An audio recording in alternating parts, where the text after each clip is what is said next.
श्री स्वामी समर्थ सगळ्यांना। तर एका भांड्यामध्ये अर्धा कप दही आणि 1/4 कप तेल घेतलेलं आहे।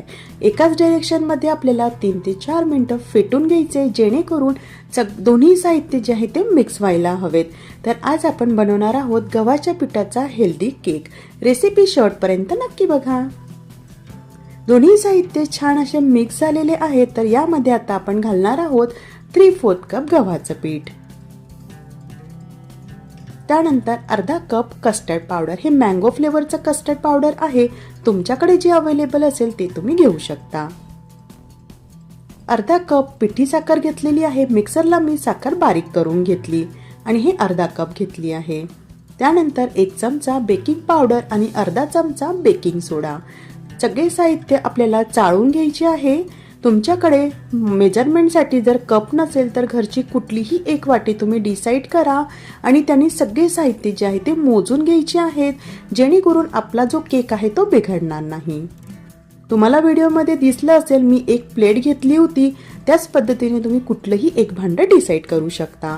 यामध्ये थोड्या प्रमाणात आपल्याला दूध घालून छानसं असं बॅटर बनवून घ्यायचं आहे। तुम्हाला व्हिडिओमध्ये जसं दिसत आहे त्या पद्धतीने हे बॅटर आपण भिजवून घेतलं आहे आणि त्यानंतर घरातील कुठलाही एक डब्बा मी भाताचा घेतलेला आहे, त्याला छान तेल लावले आणि बटर पेपर टाकून घेतलेला आहे। यामध्ये संपूर्ण जे केकचं बॅटर आहे ते ओतून घेऊया। तुम्ही या बॅटरमध्ये टुटी फुटी किंवा ड्रायफ्रूट सुद्धा वापरू शकता।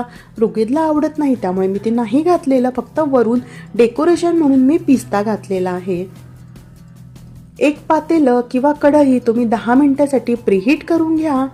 त्यामध्ये एक स्टँड ठेवलेला आहे, जर स्टँड नसेल तर प्लेट किंवा वाटी तुम्ही ठेवू शकता आणि त्यावर केकचं भांडं ठेवून देऊया। झाकण ठेवून 20 ते 25 मिनिटं आपण केक बेक करून घेऊया। तर आपला केक जो आहे तो संपूर्णपणे असा बेक झालेला आहे, सुरी घालून तुम्ही बघू शकता। तर हा केक संपूर्णपणे थंड झाल्यानंतर आपल्याला डिमोल्ड करायचा आहे। तर सुरुवातीला सुरीच्या सहाय्याने त्याच्या कडा ज्या आहेत त्या मोकळ्या करून घेऊयात आणि केक जो आहे तो डिमोल्ड करूया। तर तुम्ही बघू शकता गव्हाच्या पिठाचा हेल्दी केक आपला रेडी झालेला आहे। अगदी घरच्या साहित्यामध्ये आहे, तुम्ही नक्की ट्राय करा आणि तुम्हाला जर केक आवडला असेल तर प्लीज प्लीज प्लीज चॅनलला सबस्क्राईब आणि व्हिडिओला लाईक शेअर कॉमेंट करायला विसरू नका। केक मी तुम्हाला कट करून दाखवत आहे, खूप स्पॉन्जी आणि खूप टेस्टी झाला होता, तुम्ही नक्की ट्राय करा। भेटूया नेक्स्ट व्हिडिओमध्ये, तोपर्यंत बाय।